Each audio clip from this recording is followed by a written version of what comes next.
ഒരു 1961 ലോകം ഒരിക്കൽ പോലും കണ്ടിട്ടില്ലാത്ത വിധം ശക്തിയുള്ള ഒരു ആയുധത്തിന് സാക്ഷിയായി.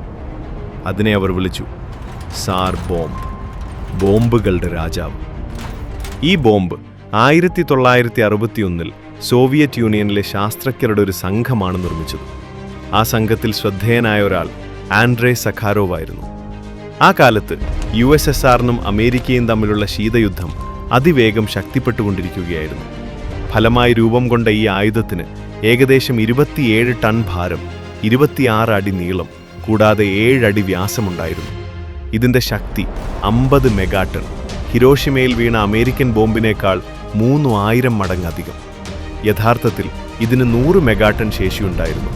പക്ഷെ അത്തരം സ്ഫോടനത്തിലുണ്ടാകുന്ന വികിരണം ഒരു പരീക്ഷണത്തിന് അതീവ അപകടകരമാണെന്ന് കരുതപ്പെട്ടു. അതിനാൽ ഇതിൻ്റെ ശക്തി 50 മെഗാടണിലേക്ക് കുറച്ചു. ഇത്ര വലിപ്പമുള്ള ആയുധം ഒരു ബാലിസ്റ്റിക് മിസൈലിൽ ഘടിപ്പിക്കാൻ സാധ്യമല്ലായിരുന്നു. അതിനാൽ ഇതൊരു സാധാരണ വിമാനം ഉപയോഗിച്ച് കൊണ്ടുപോകേണ്ടി വന്നു, ലക്ഷ്യത്തിലെത്തും മുൻപ് തന്നെ എളുപ്പത്തിൽ തടയാൻ കഴിയുന്ന വിധം. പരീക്ഷണ ദിനത്തിൽ 245 ബോംബർ വിമാനം വെള്ള നിറത്തിൽ പെയിന്റ് ചെയ്തു. സ്ഫോടനത്തിന്റെ അന്ധമാക്കുന്ന പ്രകാശം വിമാനം തന്നെ ആകാശത്തിൽ കത്തിച്ചു കളയാതിരിക്കാനായിരുന്നു അത്. രാവിലെ 11 മണിക്കൂർ 32 മിനിറ്റ് ബോംബ് വിട്ടയച്ചു. ഒരു ഭീമൻ പാരഷൂട്ട് തുറന്നു. ബോംബിന്റെ വീഴ്ച വേഗം കുറച്ചു. പൈലറ്റുകൾക്ക് സമീപം വരാനിരിക്കുന്ന തീപൊടിയിൽ നിന്ന് രക്ഷപ്പെടാൻ സമയം നൽകാൻ. അടുത്ത നിമിഷം സംഭവിച്ചത് കൽപ്പനകളേക്കാൾ അപ്പുറമായിരുന്നു. ഏകദേശം 10 കിലോമീറ്റർ വീതിയുള്ള തീബന്ധം ആകാശത്ത് പൊട്ടിപ്പുറപ്പെട്ടു. അതിൻ്റെ ചൂട് 800 കിലോമീറ്റർ അകലെയുണ്ടായിരുന്നവർക്ക് പോലും മൂന്നാം ഘട്ട പൊള്ളലുകൾ ഉണ്ടാക്കാൻ കഴിയുന്നത്ര ശക്തമായിരുന്നു. മഷ്റൂം മേഘം എവറസ്റ്റ് കൊടുമുടിയേക്കാൾ ഉയരത്തിൽ കുതിച്ചു.